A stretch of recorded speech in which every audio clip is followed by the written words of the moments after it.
Breaking news. AP ముఖ్యమంత్రి చంద్రబాబు నేడు తిరుపతి జిల్లా శ్రీ సిటీలో పర్యటించనున్నారు.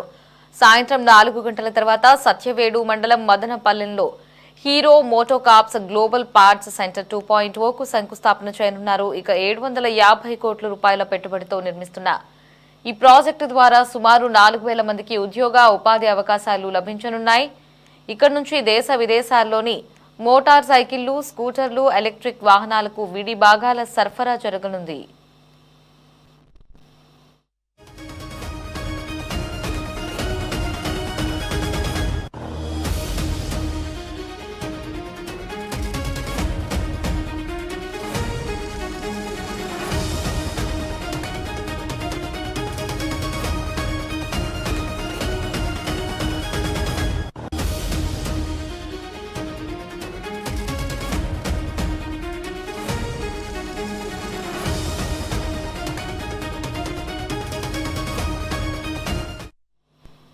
అలాగే బ్రిడ్జ్ మోహన్ లాల్ ముంజల్ పేరుతో హీరోస్ ఆఫ్ టుమారో స్కాలర్షిప్లను ప్రారంభించడంతో పాటు ఏపీ పోలీసుల కోసం ప్రత్యేకంగా రూపొందించిన ఎలక్ట్రిక్ మొబిలిటీ వాహనాలను సీఎం పంపిణీ చేయనున్నారు. ఇక ఈరోజు సీఎం షెడ్యూల్ కి సంబంధించి మరిన్ని అప్డేట్స్ ని మా ప్రతినిధి గిరినాథ్ ఫోన్లో అందిస్తారు. గిరినాథ్, రైట్. ఏదైతే సీఎం చంద్రబాబు నాయుడు 5 రోజుల పాటు ఉమ్మడి చిత్తూరు జిల్లాలో పర్యటించున్నారు. ఈ యొక్క పర్యటనకు సంబంధించి ఆ యొక్క 2 జిల్లాలకు సంబంధించిన కలెక్టర్లు కూడా అన్ని జిల్లా యంత్రాంగం అన్ని ఏర్పాట్లు అయితే పూర్తి చేసిన పరిస్థితి అయితే కూడా ఉంది. తిరుపతిలో ఇవాళ సాయంత్రం 4 గంటల ప్రాంతంలో సత్యవేడులో ఉన్నటువంటి హీరో మోటార్ జీపీకి శంకుస్థాపన చేయనున్నారు. తిరుపతి సత్యవేడు మండలంలో మదనపాలెంలో ఉన్నటువంటి హీరో మోటార్స్ సంబంధించినటువంటి విడిభాగాల ప్లాంట్ కూడా సరే ఆయన దాదాపు 750 కోట్ల భారీ పెట్టుబడులతో హీరో మోటార్స్ ప్రొడక్షన్ GP2 కి నిర్మాణం చేయనున్నారు. నూతన గ్లోబ్ సెంటర్ ద్వారా 4,000 మంది ఉద్యోగులకు ఉపాధి కూడా అవకాశం లభించే పరిస్థితి. దేశ విదేశాల్లో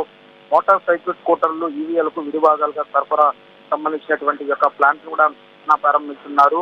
ఏపీ పోలీసులు ప్రత్యేకంగా తయారు చేసినటువంటి ఎలక్ట్రికల్ బేబీల్ వాహనాలను కూడా సరే చంద్రబాబు నాయుడు పంపిణీ చేయనున్నాడు. మొత్తం ఇవాళ ఏదైతే ఉదయం నెల్లూరులో యొక్క పెన్షన్లకు సంబంధించి కొత్త పెన్షన్ కార్యక్రమంలో పాల్గొన్న అనంతరం కూడా సరే ఇవాళ సాయంత్రం అయితే చంద్రబాబు సత్యవేడి చేరుకుంటారు. అక్కడే ఇవాళ సిసిలో నైట్ బస్ చేయనున్నారు. రేపు ముక్కవారిపల్లి అయితే కోడూరు అయితే ఉన్నటువంటి పరిధిలో ఉన్నటువంటి కార్యక్రమంలో ఒక బహిరంగ సభలో కూడా ఆయన పాల్గొని అక్కడ ఆ కేంద్ర ప్రభుత్వానికి సంబంధించి ఒక పథకాన్ని కూడా సరే ప్రారంభిస్తారు. అక్కడ కేంద్ర మంత్రులతో పాటు అటు చంద్రబాబు నాయుడు, అటు డిప్యూటీ సీఎం పవన్ కళ్యాణ్ కూడా పాల్గొంటారు. అక్కడి నుంచి నేరుగా మధ్యాహ్నం 3 గంటల ప్రాంతంలో తిరుపతి చేరుకుంటారు. తిరుపతి తాజ్ హోటల్లో జరిగేటువంటి ఏదైతే ప్రభుత్వ కార్యక్రమానికి సంబంధించి యొక్క కార్యక్రమంలో కూడా ఆయన పాల్గొంటారు. అనంతరం కూడా సరే రేపు తిరుపతి కలెక్టరేట్ లో బస్ చేస్తారు.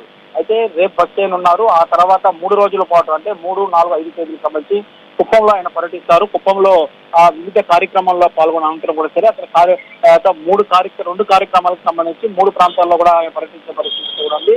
మొత్తం ఈ యొక్క 3 రోజుల పర్యటనలో కూడా సరే అక్కడ కంచర్ల శ్రీకాంత్ ఏదైతే ఇన్ఛార్జ్ మార్పులు జరిగిన తర్వాత స్వయంగా అక్కడి నుంచి అక్కడే పర్యటించి ఒక కేడర్ సంబంధించి దశా నిర్దేశం కూడా చేయనున్నాడు. మొత్తం ఈ యొక్క 5 రోజుల పాటు అటు ఉమ్మడి చిత్తూరు జిల్లాలో పర్యటనకు సంబంధించి ఆ యొక్క 2 జిల్లాలకు సంబంధించిన కలెక్టర్లు, ఎస్పీలు దీనికి సంబంధించినటువంటి ఏర్పాట్లన్నీ కూడా ఇప్పటికే పూర్తి చేసిన పరిస్థితి కూడా ఉంది. అయితే ఇవాళ సాయంత్రం 4:20 ప్రాంతంలో సిసిటీకి అయితే సీఎం చేరుకోనున్నారు. Right Girinath, thanks for the updates.